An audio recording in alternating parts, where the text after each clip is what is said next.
This episode is brought to you by LifeLock. October is Cybersecurity Awareness Month, so LifeLock wants to remind you to update your passwords. Using the same password across multiple accounts makes you vulnerable to cybercriminals. For comprehensive identity theft protection, let LifeLock alert you to anything suspicious and fix any issues. Start protecting your identity today with a 30-day free trial at lifelock.com/podcast. Terms apply. Ms. Duhan, as a human rights expert, why didn't you mention that China is holding 1 million Uyghurs in camps, persecuted because of their religion and ethnicity? Why didn't you mention they are being used for forced labor? Why are you fighting sanctions imposed on the enslaving companies by the US, EU, UK, and Canada, which only seek to end this oppression? Now, according to UN report 49/82, Ad 1, your office received a $200,000 gift from China. Do you think it brings honor to the UN when you then do videos and reports saying the Uyghurs are happy and that the victim is the Chinese government? When you visited Iran, Syria, Venezuela, and Zimbabwe, why did you likewise ignore millions of victims and instead you sided with their oppressors? Thank you. That is the voice of Hillel Neuer from UN Watch chastising a Chinese diplomat at the United Nations recently. Hello, I'm Brian Lilly. Welcome to the Full Comment Podcast. The United Nations is an organization deeply loved by Canadians, but one that unfortunately I believe too many have rose-colored glasses on when they view what happens there. It's not a league of democracies. It's not a collection of the best countries in the world sitting around talking about how to make things better.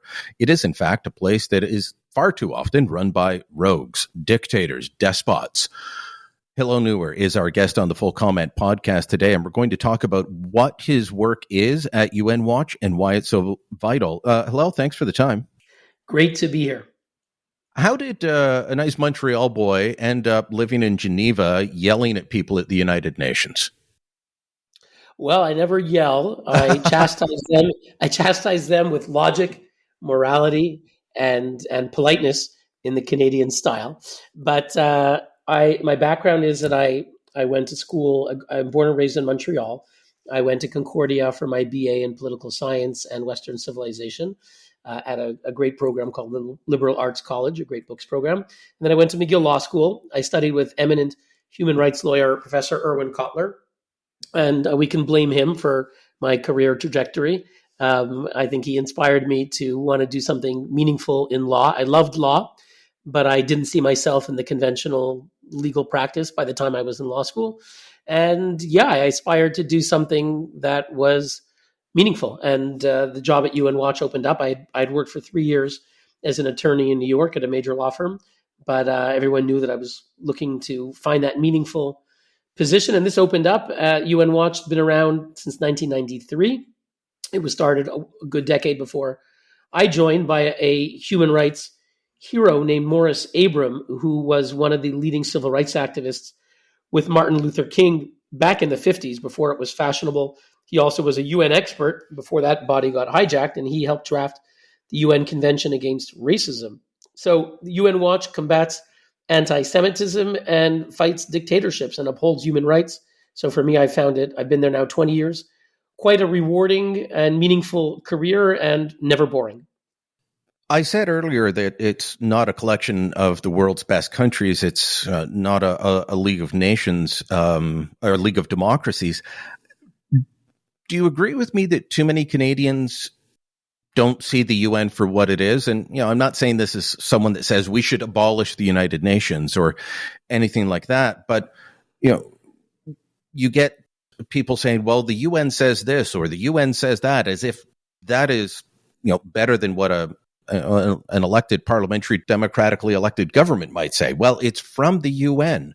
The UN sometimes has groups like North Korea run their nuclear disarmament committees, which makes zero sense to me. Are Canadians looking at it, with clear eyes or rose-colored glasses? Look, I think there's no question that Canada is kind of stuck in an old vision of the UN, which may have been the noble vision from 1945. Franklin Delano Roosevelt had the idea of a liberal internationalism. It's reflected in the UN Charter, which is a magnificent document. Then you have the Universal Declaration of Human Rights adopted 3 years later in 1948. a Canadian John Humphrey played a key role in drafting that document. So both the UN Charter, Universal Declaration, do represent the highest values of humanity and human rights and international law and freedom. And certainly a number of the figures who were involved at the beginning, like Eleanor Roosevelt, were eminent idealists. But over time, very quickly, the UN became hijacked by some of the worst dictatorships. Now, you mentioned North Korea on certain bodies. They're currently sitting on the executive board of the World Health Organization. In the past year, just the past year, China, Cuba, Eritrea, and Algeria, Somalia, Vietnam are sitting on the UN Human Rights Council. It's the highest intergovernmental body on human rights in the world. 60% are either full-on dictatorships or other forms of non-democracies. A year ago in October, the Islamic regime in Iran was made chair of the UN Human Rights Council Social Forum. They were allowed to become president of the UN Conference on Disarmament. The Islamic regime in Iran 2 years ago was sitting on the UN Women's Rights Commission. We led the campaign to expel them, and amazingly, in a one-off, it happened. America finally picked up on our campaign and kicked out the Ayatollahs from the Women's Rights Commission. So these kinds of absurd Orwellian elections are routine. They are routine. And just to come to your question, the sad part is that today's folks who care about human rights, progressives, and so forth, tend to obscure all of this, and there's a reason for that. Hillel, it's long puzzled me how you get groups like Iran or North Korea heading up nuclear disarmament committees. And I remember the first time I heard about this with North Korea, it was years and years ago. John Baird was still Canada's foreign minister at the time. And I remember asking him, I ran into him and I said, how does this happen? And he said, it was their turn. And I looked at him puzzled and he said, they go through the list alphabetically. So it doesn't matter that you're in the middle of trying to build nuclear bombs. If you're next on the list alphabetically, you become the head.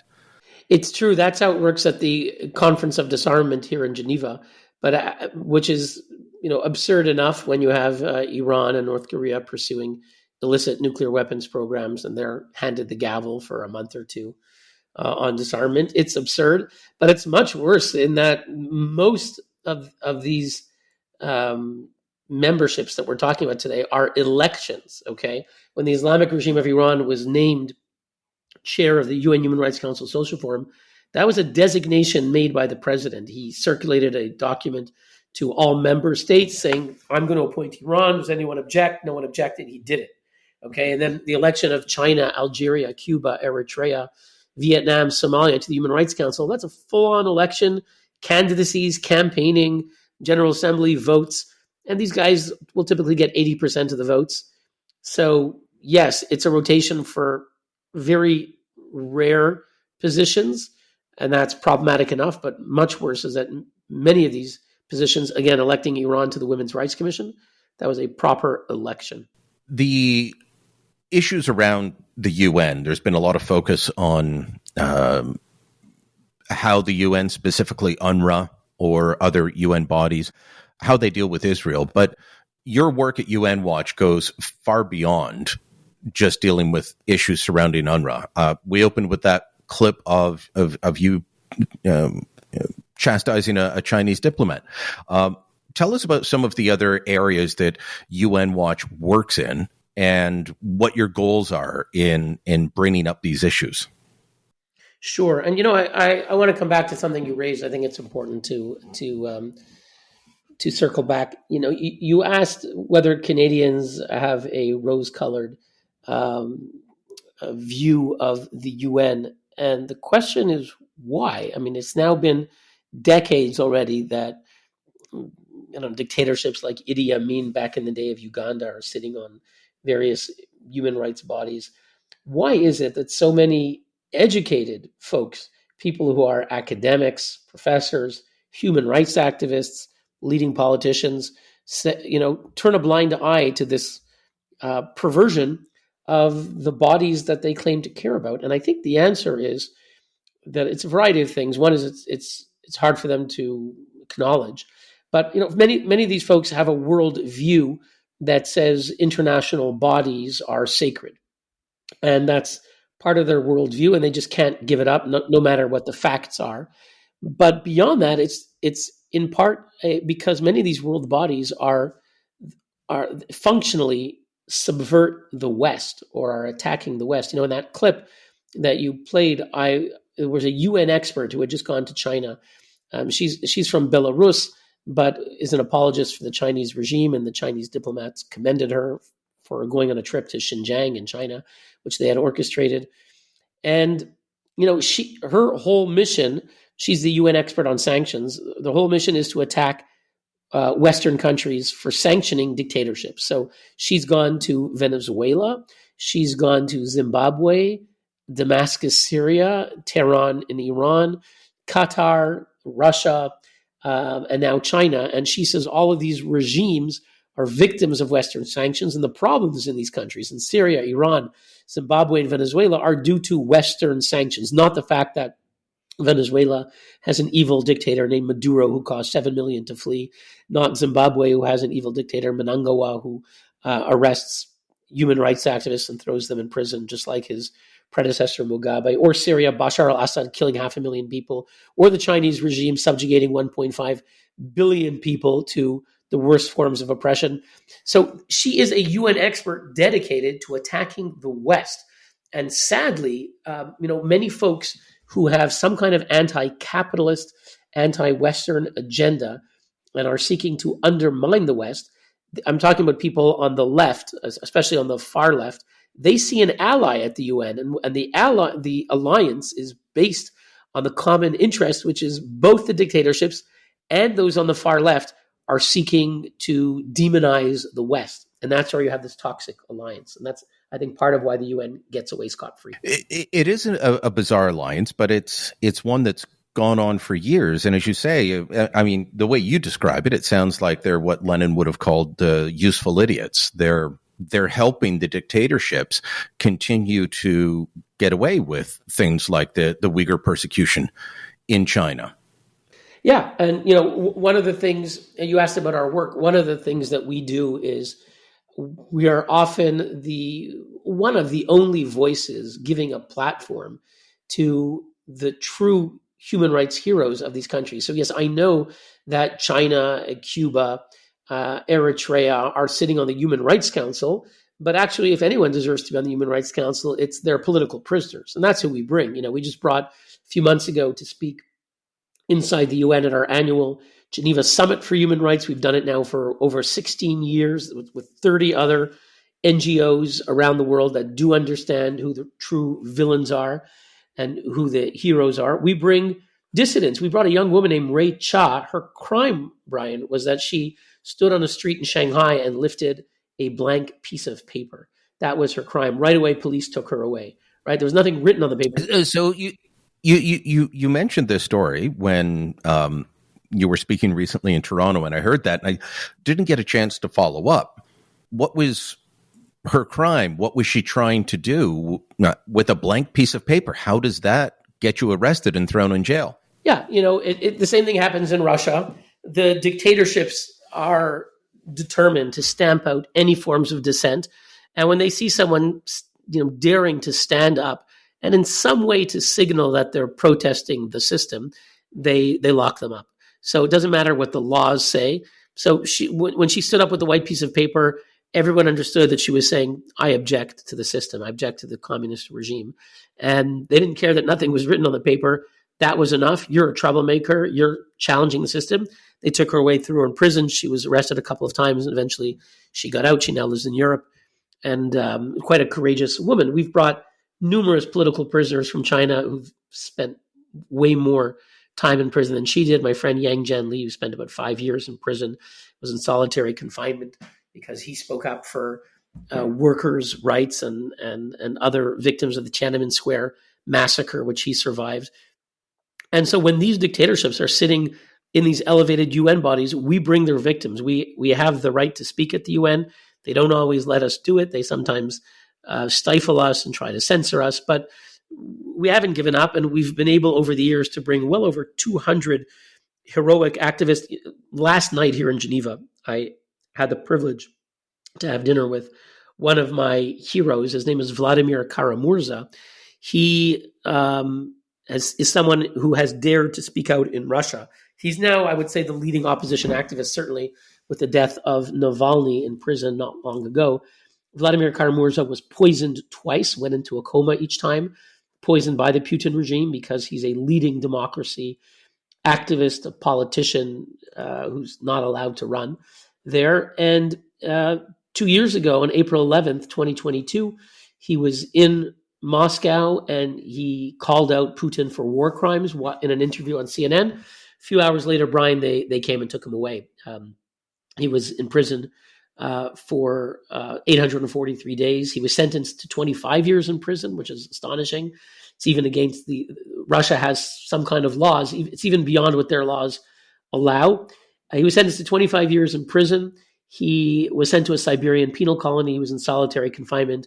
He was suffering medically. We didn't think he'd survive. And miraculously, on August 1st, there was a prisoner swap with the West. About 16 prisoners were exchanged from Russia, and he got out. He's now meeting world leaders. I think he'll be in Canada. He was actually voted unanimously by the House of Commons and the Senate to get honorary citizenship of Canada. So I believe he's on his way to Canada in the next couple of weeks for a ceremony, quite deserving. So I met with Vladimir, and he's the kind of person that we've brought to speak numerous times at the UN. The UN will obviously often interrupt him. We brought his wife to speak when he was in prison. We've done the same with dissidents who defy the regimes in Venezuela, Cuba, Zimbabwe, Iran, North Korea. And that's a big part of what we do throughout the year. In this past 2 weeks, we gave a platform to the head of the opposition in Venezuela, Maria Corina Machado. She spoke for us by video. We brought the head of the opposition in Belarus, Svetlana Tsikhanouskaya. She spoke for us also by video. We've brought activists on Ukraine to speak out. And upcoming, we'll have activists on Yemen and from one of the Uyghur activists who will speak out against that ridiculous UN expert who's been an apologist for the Uyghurs. So a big part of what we do, Brian, is fighting the dictatorships and using whatever platforms we have at the UN to give a voice to the voiceless. You talk about these dissidents, and many of them, their lives are in jeopardy constantly. Someone like Mashish Alinejad, the Iranian dissident. My understanding is she's constantly moving because the Iranian regime is trying to kill her on American soil. Oh yeah. Masih Alinejad was targeted twice. It's astonishing. She lives in Brooklyn. They came to kill her twice. Once they came to kidnap her in a plot that was revealed, documented by the U.S. Department of Justice. They hired folks to kidnap her, bring her to Venezuela by speedboat from Brooklyn, and then from Venezuela, they're going to take her to Iran. And then about 2 years ago, in the summer, a guy with a AK-47 submachine gun came to her house in Brooklyn to kill her. He was maybe from Kazakhstan, from a Central Asian country. Basically, what Iran does is they hire mafia killers from different places to do the hit jobs for them, to be the assassins. So they hired 3 hardened criminals from one of the Central Asian countries, and the United States arrested one of them by chance, was caught at a traffic stop in Brooklyn, and the others were picked up in Europe. So she's been literally targeted for assassination in America, on American soil, which is astonishing that America allows the president of Iran to walk freely this week in New York for the UN opening, to come with an entourage of some 40 advisors and diplomats, even as the regime is trying to kill President Trump, according to U.S. intelligence, and other top officials and dissidents like her. Of course, Salman Rushdie was attacked by an attacker who was incited by the fatwa put out by the Ayatollah back in the day. And, as I said, Iran has been elected numerous times to high positions this past year. So we brought Masih to speak in Geneva, received our Women's Rights Award at our Geneva Summit several years ago. We hosted her a year or two ago in New York. I do commend Bob Ray. He did attend. That's our ambassador, the Canadian ambassador at the UN. He did attend and speak at our event with Masih Alinejad, which was on the sidelines of the UN Women's Rights Commission. So that's the kind of thing we're trying to do and help these incredible heroes who have the courage to really risk their lives. One of the ways in which the United Nations shamed themselves, in my view, is how they treat the only democratic state in the Middle East, the only truly democratic state in the Middle East. And I'm talking, of course, about Israel. Hillel, that's where I first got to know you and your work was years ago. You pointing out that Israel is treated differently than everyone else. Let's start there. The General Assembly is meeting. The leaders are in New York. There's going to be an awful lot of votes about Israel and condemning them. What about these dictatorships? Do they get the same treatment as Israel? No, they don't. In an average year at the General Assembly, if you look at last year, the vast majority of countries were completely ignored, meaning there was not a single resolution on China. There was not it was 1.5 billion people who are denied any freedom of speech, freedom of religion, freedom of assembly. If you dare to speak out, you're thrown in prison right away, as we mentioned. 0 resolutions on Venezuela, a dictatorship that caused 7 million people to flee, which there were elections that have been faked by the regime, and Maduro refuses to accept what the rest of the world recognizes, that he lost the election. Turkey's Erdogan, who's a dictator and supports terrorism in his own right. You go across the board, the vast majority of the world's worst abusers get a free pass. Nothing is done at all. And then you get a handful of countries that get one resolution. So last year, thankfully, there was one resolution on Iran. There was one resolution on North Korea. There was one resolution on Syria. And then there were 15 on Israel, right? You couldn't make this up. 1 on North Korea, 15 on Israel. Whatever you may think about Israel, it's imperfect, flawed. The notion that that the UN would deem Israel a small democracy of barely 9 million people, which has an activist Supreme Court that has free and fair elections where Arabs can vote and be elected. Again, it's not perfect. A lot of things that need to be fixed. But the notion that imperfect liberal democracy gets 15 times more condemnation than the North Korean regime, than the Syrian regime of Bashar al-Assad, than the Iranian Islamist regime of Ayatollah Ali Khamenei is absolutely absurd. And in my opinion, it undermines the very moral legitimacy of what is the UN's parliament. The General Assembly is the UN's parliament. And as you said before, why in the world would anyone choose to heed a pronouncement by the United Nations General Assembly instead of a democratically elected parliament, in Canada or in some other country? So that is regular at the UN. And I'm here in Geneva right now. I'm speaking tomorrow at the Human Rights Council. There is in every meeting an agenda that we follow. It's the same agenda, built in 10 items. We're going to tomorrow be dealing with item 4, human rights situations around the world. If you want to take the floor and address any of 193 countries, you do it under agenda item 4. And then a couple of days later, there's an agenda item only on Israel. It's called Occupied Arab Territories, including Palestine. That's for basically an entire day. About 60 different dictatorships, Islamic regimes, Arab regimes, and then the Cubans, the Venezuelans, the North Koreans, will accuse Israel of every possible crime, genocide, apartheid, you name it. So one agenda item on the whole world, one agenda item on Israel alone, no other country, not Syria, not Iran, not Putin blasting the Ukrainian people every day, gets their own agenda. Hold on, let me go back on that. So they spend a whole day discussing the problems of every other part of the world. So Xinjiang and the Uyghur oppression, the complete lack of freedom in North Korea, complete lack of freedom in the Islamic Republic of Iran, complete lack of freedom in Cuba. That gets one whole day. And Israel gets its own day. And the dictators get to sit there and denounce Israel. That's right. And this is, keep in mind, this is built in. It's been there since the council was created in June 2006, and it's happened around our 57th session. It's happened over 57 sessions, 3 times a year, every time. So the demonization of the world's only Jewish state is built in. And, to their credit, many democracies do not attend on that day. They've acknowledged that it's demonizing. But sadly, many of them do go along on the various resolutions. More resolutions have been adopted against Israel than an Iran, Syria, and North Korea put together. And this kind of demonization of the Jewish state, which really amounts to the new antisemitism in modern times, it not only harms peace because it empowers Hamas, it signals to Hamas and the Jihad and Hezbollah that the world is with you. It does that, and much worse, it undermines the very credibility of the human rights system. So, groups like ours, we want the UN to work. And again, our founder wrote the Convention Against Racism, adopted in 1964 by the United Nations.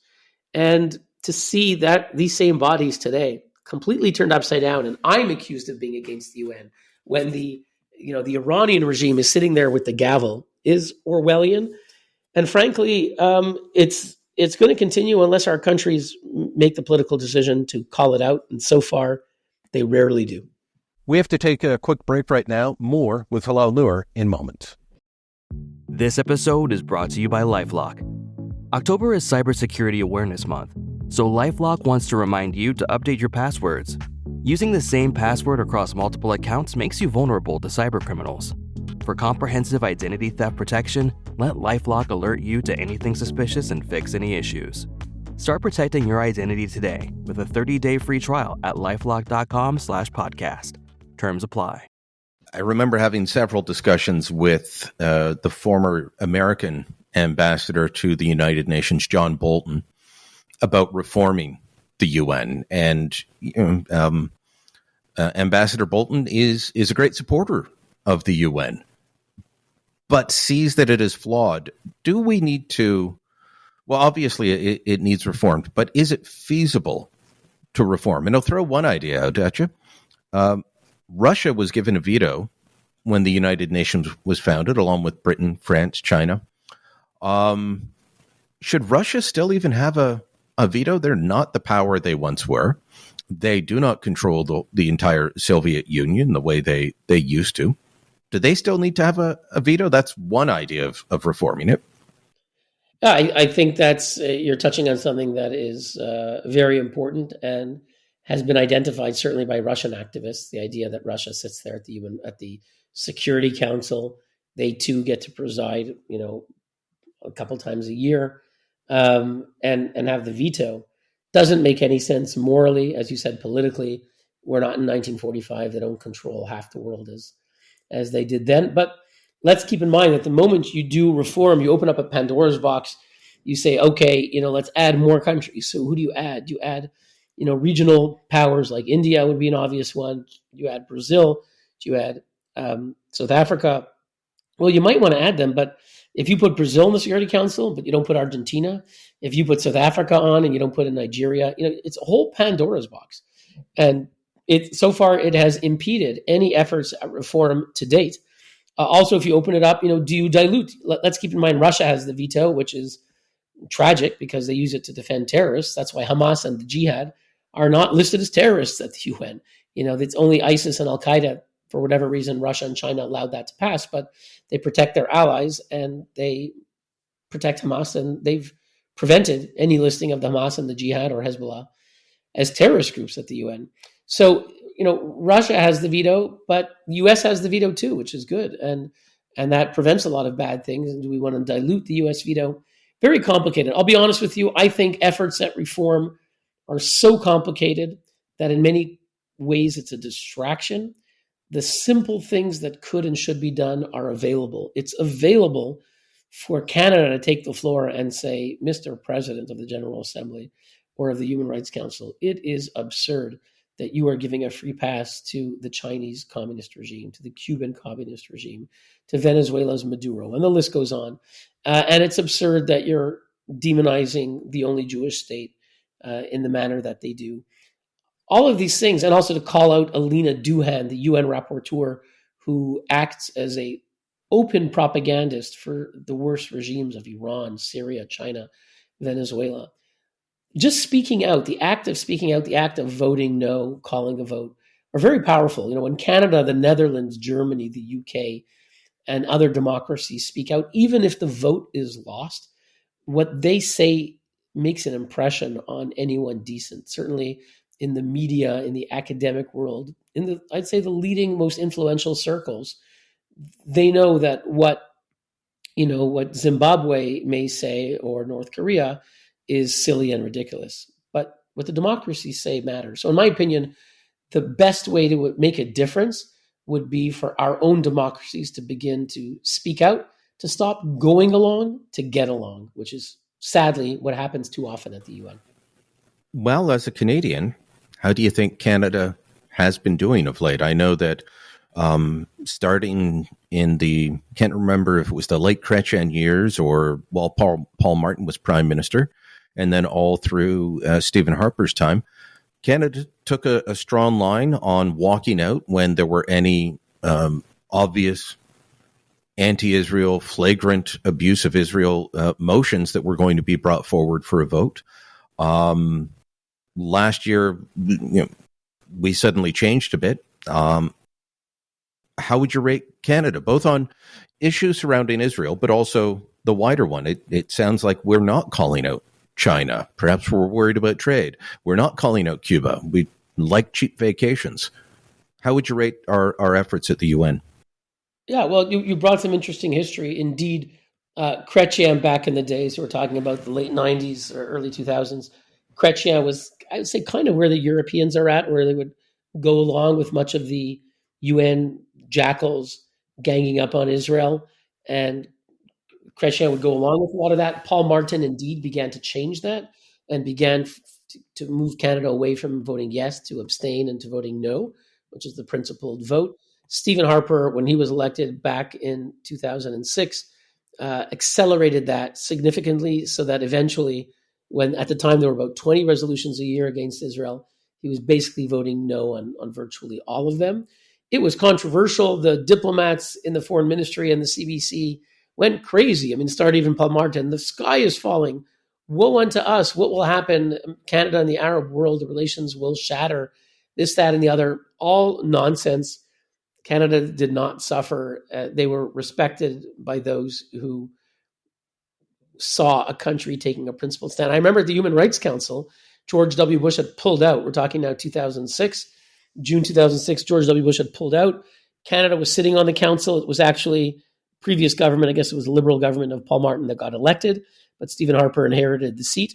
And for a while, maybe about a couple of years, Canada was the only country voting no at the Human Rights Council. I remember there was a Canadian diplomat who came to me and he said, "Oh, Hillel, next week there's a vote on Israel. I hope Canada won't be the only country voting no. Oh gosh, I hope just really afraid to take a principled stand." And he didn't agree with that stand. He would tell the NGOs that he didn't agree with what Stephen Harper was doing. So, a diplomat basically telling groups that he didn't agree with the elected government of Canada, which, you can resign, right? And yeah, and you should. When Trump was elected, there were American diplomats doing the same thing. No one's forcing you. I work for UN Watch. If my board tells me to do something I don't like, I'll resign. It's a principled position. You don't tell people I completely disagree with what my organization is doing. It's embarrassing. So Canada certainly did take a principled stand. Now let's fast forward to the Trudeau years, talking from 2015. I would say that on the annual UN votes, up until a year or two ago, Trudeau quietly continued Harper's record. So when I say quietly, I mean when under Stephen Harper and John Baird, when they would vote no, they would be proud of it. They would say, "We are proud that we took a principled stand and voted no to these ridiculously biased resolutions that give a free pass to Hamas and the jihad." And under Trudeau, he kept the votes on the annual resolutions, but he kept quiet about it. I guess he didn't want to antagonize the left wing of his party, the NDP folks, the pro-Hamas lobby in the progressive circles. So he kind of kept quiet about it. And then I said when there was a new vote, he would typically abstain. So if there was a new resolution that was not among the annual 15 to 20, he would typically abstain. In the past year, quite astonishingly, the Trudeau government has gone full on a number of votes anti-Israel. There was one shortly after the massacre of October 7th that was a very biased resolution against Israel, and Canada voted yes, meaning the vote splitted three ways, right? Yes was like North Korea, Iran, Syria, and others. Abstain was a bunch of European countries abstaining. and no was a handful of countries, maybe the US, Czech Republic, maybe a dozen countries voting no. And so of those three options, Canada went to vote yes. So Canada actually joined the North Koreans and the club of North Korea, Iran, and Syria. That's who Trudeau joined. Shameful. And you asked about other countries. Well, on some things, Canada does speak out. I have heard Bob Rae speak out for the Uyghurs in his speeches and so forth. Canada has never introduced a resolution on the Uyghurs at the General Assembly. That's a shame. And like you said, it's probably out of fear. So they have signed joint statements. There'll be speeches given by 40 or 50 Western democracies, and certainly Canada will sign them, but they've never introduced a resolution. You mentioned Cuba. Canada's terrible position on Cuba. Canada, when things come to a vote, Nikki Haley, if memory serves, brought a resolution to condemn Cuba for its abuses. It didn't pass, but Nikki Haley, when she was U.S. ambassador to the UN, she tried. And if memory serves, Canada either voted no or abstained. They took a bad position. And I know on the internet, there are these conspiracy theories that our prime minister is the son of Castro. I'm not getting into that. But the reality is that his father was a buddy of Fidel Castro, and that Canada does. I was there at Pierre Trudeau's funeral, standing as Castro got out of the car to be a pallbearer. Yeah. So sadly, that relationship endures, and I frankly don't really understand it. I guess Canada, some Canadian governments see a niche because America does not have relations with Cuba. So I guess some realpolitik might see a niche. But, I'm close with the leading dissident from Cuba. Her name is Rosa Maria Paya. She's been tweeting today for her friend Berta Soler. Berta Soler is the head of the Ladies in White. These are simple women in Havana who dare to protest, kind of like the young woman in the street of Shanghai with the blank piece of paper. They wear white. They show up in downtown Havana, and they say something or they just stand there. And the Cuban regime arrests them, and they took Berta Soler, or they abducted her for 2 days. She just got released this morning. For Canada not to stand with them in any meaningful way is shameful. Let's spend the last few minutes that we've got together talking about UNRWA. This is an organization that should no longer exist. Around the same time that UNRWA was created, back in the 1950s, there was a similar organization for settling people displaced by the war in Korea. That no longer exists. So UNRWA continues to exist, and they continue to, instead of helping with tensions and problems in the region, they exacerbate them. And in fact, in my view, we saw the fact that UNRWA teachers and social workers were part of the October 7th attack. It shouldn't exist. Can you explain why it still does exist? Well, I think what you said is quite correct. UNRWA was founded initially with altruistic intentions. America was a key founder of UNRWA. The idea was there was the Independence War in 1948. The UN on 29 November 1947 voted to partition what was then British Mandatory Palestine into two states, a Jewish state and an Arab state. The Jews embraced that decision. They danced on the streets of Tel Aviv and Jerusalem on that date, November 29, 1947. The Arabs declared war. They said, no, we will not allow a Jewish state anywhere. And they declared war. It was the Arabs in Palestine, together with their allies, the governments of Egypt, Syria, Jordan, Iraq, and the others. So they declared war. They began a war. They managed to kill 1% of the Jewish population, which was 6,000 people. They succeeded in doing that, but they lost the war. Israel was created.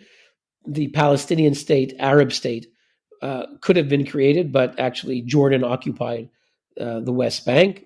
Egypt occupied Gaza, so no one ever cared to give the Palestinian Arabs the country. And there were refugees, and the Arab refugees in Jordan and Lebanon and Gaza and so forth, America said, let's help them, and let's help them redevelop and move on.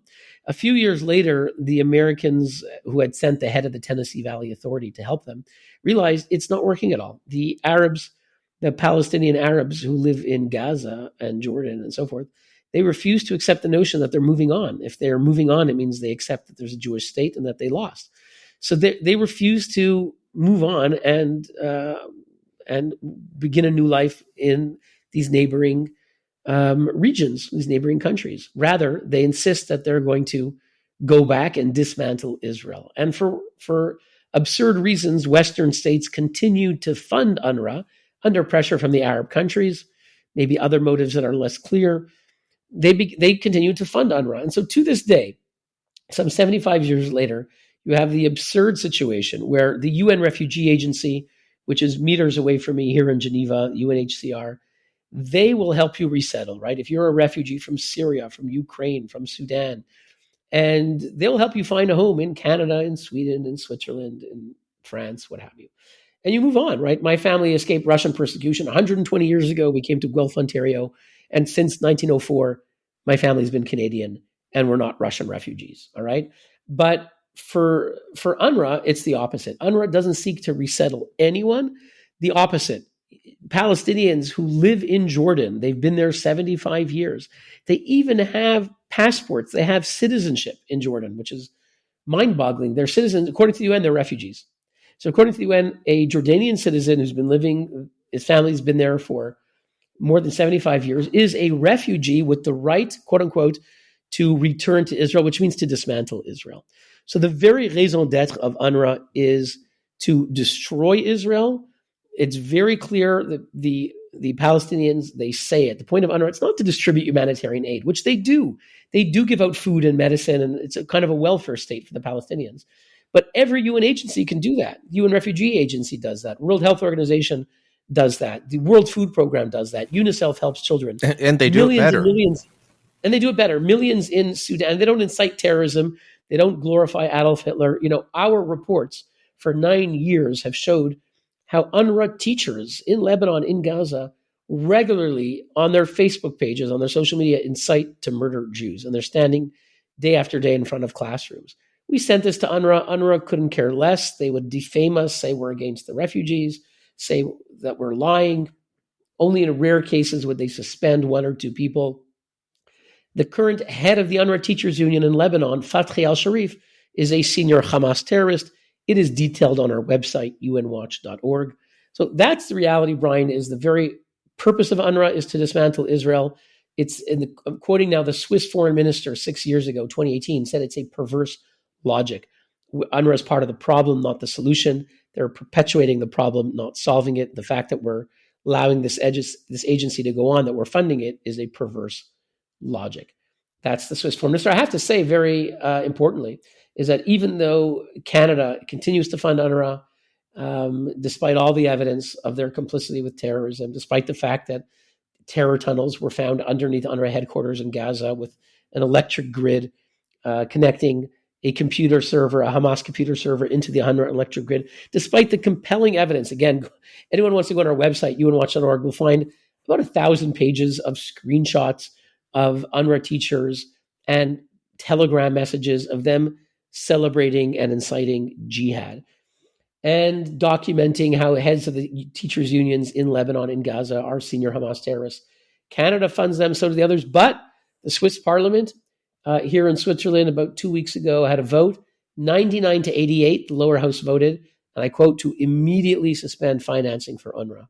That's an important development, and I hope others will follow. Under the Harper government, Canada had suspended funding to UNRWA. That's right. By the way, just to say, probably the original country ever to suspend funding is back in around 2006 or 2007 was Stephen Harper. So he gets a lot of credit for that. And we reinstated it. And it was one of the first things that the Trudeau government did. Why do you think they refused to look at the evidence? There was a brief suspension, and then almost immediately they reinstated funding. By the way, UNRWA did not miss a single payment. They had rushed the earlier payment out the door, and all the scheduled future payments are being made. Yeah, look, I think what happened this year, as you rightly mentioned, as soon as Trudeau was elected back in 2015, shortly thereafter, Canada, now he would have other people do it. He knew that the Jewish community in Canada was opposed to it, and others who care about UNRWA, so he wouldn't be the one to announce it. He would give it to his development minister, sort of a no-name person, to take the flak. But obviously it was coming from his office, and they reinstated the funding back around 2015. And as you rightly indicated, back in January, when it was revealed that a dozen UNRWA staffers were involved in the massacre itself, helping to torture, rape, enslave people, kidnapping, an UNRWA social worker kidnapped the lifeless body of Jonathan Samarano into Gaza. You could see it on video. When that happened, America announced they were freezing funding. This is the Biden administration. Brian, from what I can tell, the Biden administration must have asked its allies to not leave them on a limb there and to join them. So I think Canada and about 15 other countries announced a freeze, but the moment they announced it, they were looking to climb down. And a fake audit was created, headed by the former French foreign minister, Catherine Colonna. Completely fake. She was someone on record as saying that she loves UNRWA and they're amazing. And the 3 NGOs from Scandinavia helping her were totally pro-UNRWA NGOs. So the whole thing was rigged. An UNRWA surrogate named Chris Gunnis said the whole point of this audit, this review, is to allow donor countries to save face so they can reinstate funding. So they said the quiet part out loud. It was not an objective examination into complicity with terrorism. It was a device, a gimmick to allow them to save face. And the funny thing is the Trudeau government didn't even wait, meaning Germany and Japan waited until around April 20th, when the report came out. The report came out the next day, Germany and Japan reinstated funding. Trudeau government didn't even wait, about a month or two before they reinstated. So really contempt for any form of accountability. UNRWA claims to have zero tolerance for terrorism. I sent Trudeau, I think it was 2017, we did a 200-page report about Canada's role with UNRWA. They never bothered to get back to me. They didn't call me. Canada's giving about $25 million a year, paying for terrorist teachers. And we had the evidence. They couldn't care less. So why are they doing it? Charitable interpretation. Some folks think UNRWA means stability, that if you remove UNRWA in various places, you get chaos. Okay, it's an argument. Not sure that I buy it, because UNRWA teaches war. And the graduates of UNRWA were the ones who did the Hamas massacre. Not sure I buy it, but okay, there's an argument, stability. The other interpretation, Brian's less charitable, is that the donor states know exactly the purpose of UNRWA, that the purpose of UNRWA is long-term to instill in Palestinians that they will undo Israel. And the interpretation of the uncharitable interpretation is that the donor states, the governments know exactly what that is. And I think it's up to them really to explain. Hello, we could talk for hours and hours more on this topic. It's near and dear to my heart. It's why I've supported and promoted your work at UN Watch over the years. So thank you for coming on the podcast today. And I encourage everyone, if you're not following Hillel and UN Watch on social media, start doing that, start sharing their information so that maybe more people see the truth and that there does need to be reform. Thanks so much. Thank you, Brian. It's a pleasure. Full Comment is a post-media podcast. My name's Brian Lilly, your host. This episode was produced by Andre Prue. Theme music by Bryce Hall. Kevin Libin is the executive producer. Remember to hit subscribe, whether you're listening on Apple Podcasts, Spotify, Amazon, what have you. Help us out by giving us a rating, leaving a review, and telling your friends about us. Thanks for listening. Until next time, I'm Brian Lilly.